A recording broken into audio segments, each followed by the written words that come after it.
तो देखो अब हम लोग भाई क्या पढ़ेंगे, निश्चित समाकलन, डिफिनिट इंटीग्रल, उसमें एक पढ़ेंगे एरिया फंक्शन। देखो जो डिफिनिट इंटीग्रल से हम लोग उस क्षेत्र का एरिया डिफाइन करते हैं, डिफिनिट इंटीग्रल लगा के किसी भी बाउंडेड कर्व है उसका हम एरिया फाइंड कर सकें, क्योंकि उसमें लोअर लिमिट और अपर लिमिट का बात होता है। देखो हम लोग जो समझना चाहते हैं, हम एक लेट मान लेते हैं, ध्यान समझना, एक मान लेते हैं, अरे माना कि y बराबर fx जो है एक फलन है, एक क्या है, फलन है, मतलब एक फंक्शन है, इज ए फंक्शन, ठीक है, एक ये फलन है। अब इसका हमको ये बताना है कि इसका एरिया के बारे में, तो हम पहले इस फंक्शन का ग्राफ को ड्रॉ करते हैं। क्या करते हैं, ग्राफ को ड्रॉ करते हैं।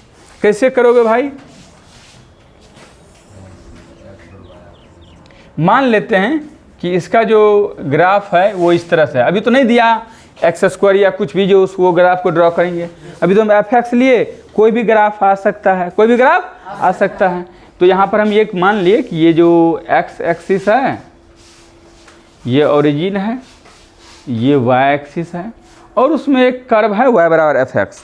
इसको हम लोग यहाँ से मिला दिए और यहाँ से भी मिला दिए। क्यों मिलाए, चूँकि ये एक्स एक्सिस का पॉइंट होगा, ये वाई बराबर एफ एक्स वाला कर्व है, और यहाँ पर ये पॉइंट जो है वो x इक्वल टू ए है, क्योंकि एक्स एक्सिस का पॉइंट होता है, ये x इक्वल टू बी है। अब एक बात देखना, हमको इसी पार्ट का एरिया निकालना है, इस पार्ट का क्या करना है, एरिया निकालना है। तो होता क्या है कि हम लोग जब a से जो भी जो एफ एक्स है, इसके लिए हम पढ़ेंगे इसका एरिया निकालने के लिए कि area bounded by curve, area bounded by curve, उस चीज़ के लिए। लेकिन अभी हमको ये सिंपल दिखाना है कि यदि हमको इसका एरिया निकालना, अभी हम नहीं बताएंगे कैसे आ रहा है, यदि हमको एरिया निकालना है इसका, ठीक है भाई, यदि हमको इसका एरिया निकालना है तो हम ये करते हैं, ये इसको बोलते हैं लोअर लिमिट, इसको बोलते हैं ए से बी, इसको लोअर लिमिट, इसको अपर लिमिट, इसको लोअर लिमिट, इसको, तो लोअर लिमिट, अपर लिमिट और y dx क्या बोलते हैं। अब तुम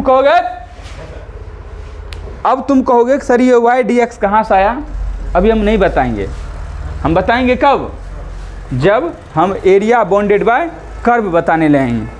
जब हम एरिया बाउंडेड बाय कर्व बताएंगे तो बताएंगे तुमको कि ये जो है कैसे तुम यहाँ पे लिखोगे। फिर भी अभी समझो 2 मिनट, हम कह रहे हैं कि यहाँ पे एक स्ट्रिप लो, क्या लो, पट्टी होता है ना रे, एक प्रारंभिक पट्टी लो, पट्टी जानते हो, पट्टी ले लिए, और ये पट्टी को एक्स एक्सिस पर लिए हैं तो dx लेते हैं। ये हाइट को क्या बोलते हैं, सब दिन से तुम लोग पढ़ा हुआ है, एक्स एक्सिस से वो पॉइंट की डिस्टेंस को क्या बोलते हैं, y, और y एक्सिस से पॉइंट के डिस्टेंस को x, ये आ गया y। इसीलिए हम लोग क्या किए कि ये पट्टी का y इंटू dx कर लिए और ए से बी कर लिए, तो इसका मतलब पूरा का क्षेत्र का समय, और ये आगे, यही आ गया एरिया, ठीक है। अब यहाँ से हम लोग को क्या करना है, डेफिनिट इंटीग्रल में क्या होता है, मान लेते हैं हमको निकालना है ये, इसमें जो है हम ये बोलते हैं यहाँ पर ये एरिया है, तो यहाँ पे ए को क्या बोलते हैं, ए एंड बी क्या है, ए को बोलते हैं लोअर लिमिट और बी को क्या बोलते हैं, और अंदर में जो होगा वो देखा जाएगा, ए को बोलते हैं लोअर लिमिट है, बी को क्या बोलते हैं, अपर लिमिट। तो यहाँ पर a is called lower limit, सब लोअर लिमिट ही बोलेगा हिंदी में भी, और a is called lower limit, lower limit, lower limit, और बी को क्या बोलते हैं, अपर लिमिट, और upper limit, upper lower limit of integration, upper limit of integration, lower limit of integration, upper limit, और upper limit of lower limit of integration, lower limit of integration, और इसको upper limit of integration. Integration. एक बात जानते हो, इसको बोलते हैं रेंज ऑफ इंटीग्रेशन भी। क्या बोलते हैं? ए से बी को इज आल्सो कॉल्ड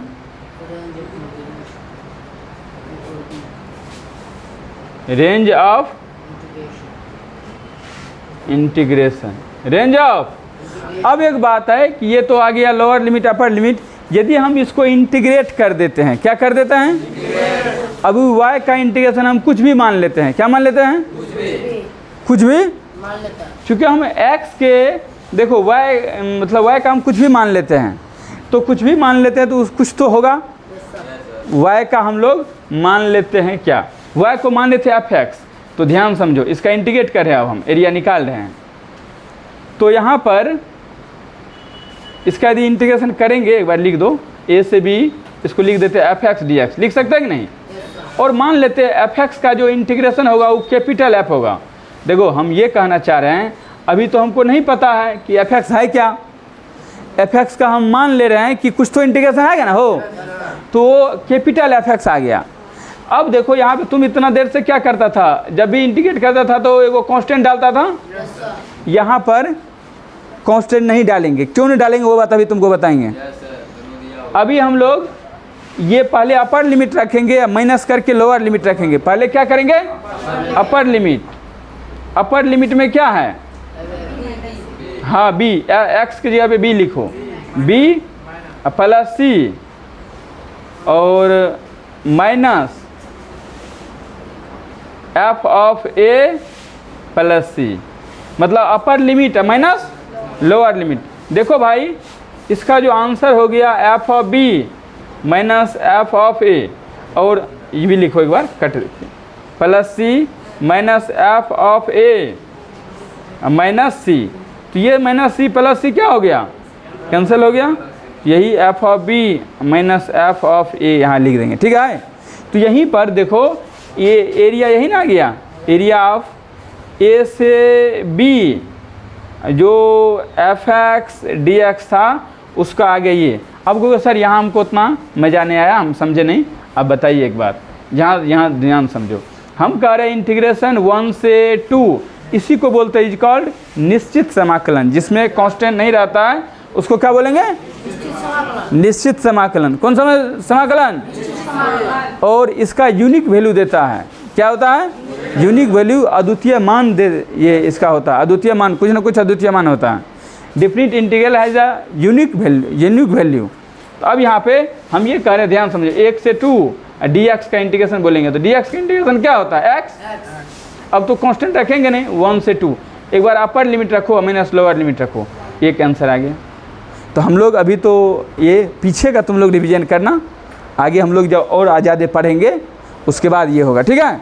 तो हम लोग कल 7 बजे आते हैं, और जो नहीं आएगा उसका समझो लोटिया डूब गया। और बहुत इम्पोर्टेंट है भाई, ठीक है।